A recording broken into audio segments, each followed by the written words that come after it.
In this program we're going to examine newly revealed historical accounts of the Exodus with a secular humanist view of the event.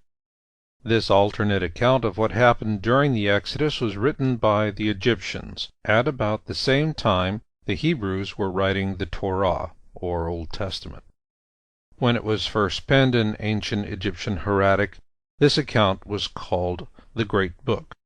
Originally the size of a modern encyclopedia, what remains of the Great Book has been merged with other texts. Consequently, down through the ages, this secular anthology has been known by several names. Today we know it as the Kolbrin Bible, 21st Century Master Edition, and its two abridged editions, the Egyptian texts of the Bronze Book and the Celtic texts of the Kol Book. When read in conjunction with the historical accounts in the Torah, or the Old Testament, a new picture of Exodus begins to form, and it shows us a very human view of what really happened during that event. This program will present this new evidence for you so that you can judge it for yourself. So join me now as we ask the question, did Moses use alien technology to part the Red Sea?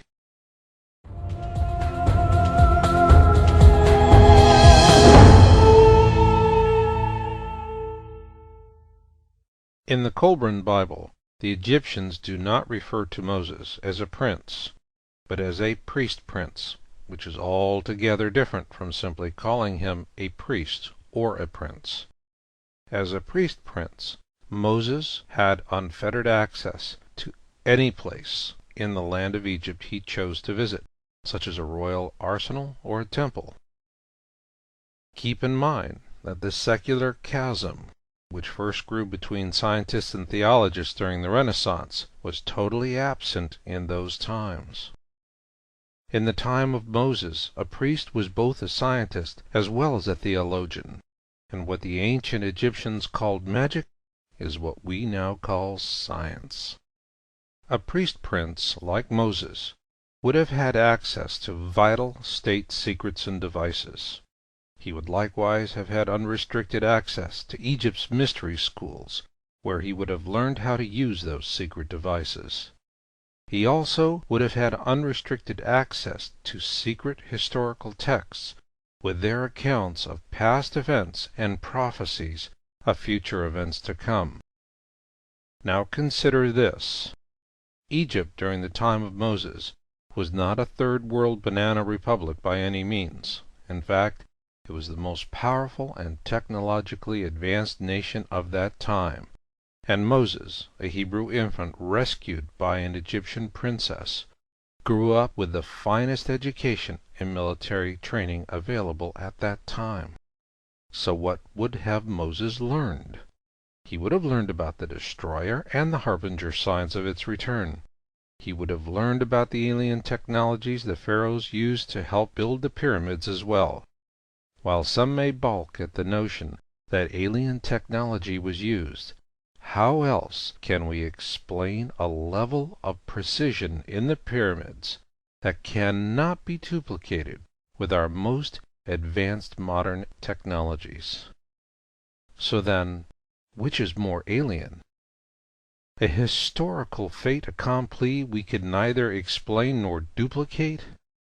Or the hubris of confining history within the straitjacket of our own limitations? Therefore, the similarities and differences between the Hebrew and Egyptian accounts we've discussed so far paint a far different picture of what really happened during the Exodus. With this in mind, I offer for your consideration this alternate explanation of what really happened. Thanks to the education Moses received in the mystery schools, he knew how to recognize the harbinger signs that would signal the return of the destroyer. And, as the old saying goes, in chaos is opportunity. Therefore, Moses knew to expect chaos that would come as a result of the impending flyby of the destroyer, and that he could use this global cataclysm to help free his people from bondage. Look at the pressure events like this would put on Egypt. If if you have slaves, you have to feed them, and you need a military in order to keep them under control. During the chaos of a cataclysm, you need to feed your own populace, and you need your military at its full strength to keep order. It was an opportune time, because Egypt had more on its plate than the Pharaoh could handle. So what it all boils down to is this. If you believe the Hebrew account of Exodus, then God punished Pharaoh for being hard-hearted. If you believe the Egyptian account, Moses shrewdly used a natural catastrophe to free the slaves. And if you go for the latter and not the former, here's where it gets interesting, because now it gets us to the point where we talk about what Moses and the Hebrews took with them from Egypt. Both the Torah and the Kolbrin Bible tell us that the Egyptians gave the Jews gold and silver. However, the Kolbrin Bible offers greater detail and says they also received precious gems and copper. In fact, the Egyptians handed over priest chalices, urns, and ornaments. Why did the Egyptians do this? The Torah says Moses instructed the Jews to ask for these treasures. However, the Kolbrin Bible says the Egyptians gave these items freely because they feared the God of the Hebrews.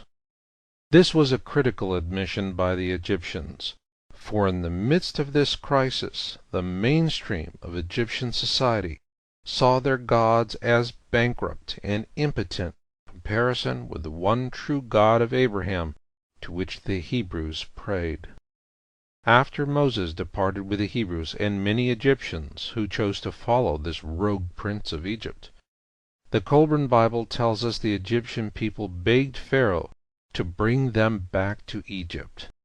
In the book of manuscripts we're specifically told, he sought to bring back the slaves, for the people said their magic was greater than the magic of Egypt. So now we have all the peoples of Egypt freely giving the Hebrews treasure out of fear of their God, and then beseeching Pharaoh to return them to Egypt so that they too could enjoy the protection of this very God from the ongoing natural disasters caused by the destroyer. However, what Pharaoh did next turns all of this into sheer nonsense.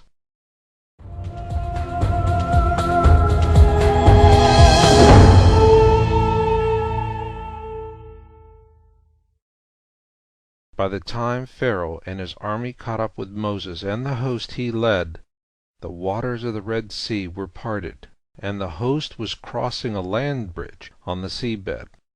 Instead of beseeching the host to return, Pharaoh and his army began slaughtering all of those in the back of the column. According to the Kolbrin Bible, those in the front of the column threw down their bundles and abandoned their carts so that they could run quickly to the far bank, where Moses watched the slaughter unfold. Those in the back of the column not only faced treacherous natural obstacles, they were further slowed by the baggage, carts, and livestock that had been abandoned by the host at the front of the column. Consequently, better than half of the Hebrews and Egyptians that walked out of Egypt with Moses were killed in a horrific slaughter, as Pharaoh and his army frantically hacked and sliced their way across